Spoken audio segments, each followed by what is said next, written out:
168 metrů v prvním kole, 188 tady skočil v tréninku japonský rekord.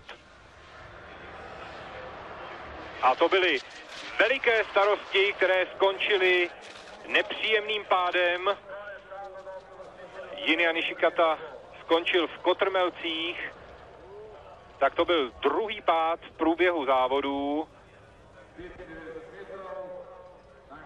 A nejenže Nishikata nezíská žádné zvláštní umístění, jeho cesta povede v každém případě do nemocnice na vyšetření. Věřme, že to nakonec nebude nic vážnějšího než nějaké pohmožděniny, ale ten pád to byl skutečně ošklivý, vlastně podobný, jaký předvedl Švéd Rasmussen. Úplně přesně z pravé strany dostal náraz větru a už to potom ve vzduchu neukočíroval.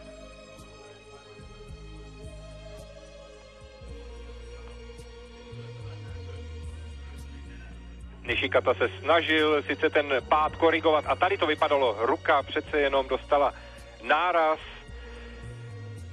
při jedné z těch krkolomných obrátek. A takhle končí Jinya Nishikata.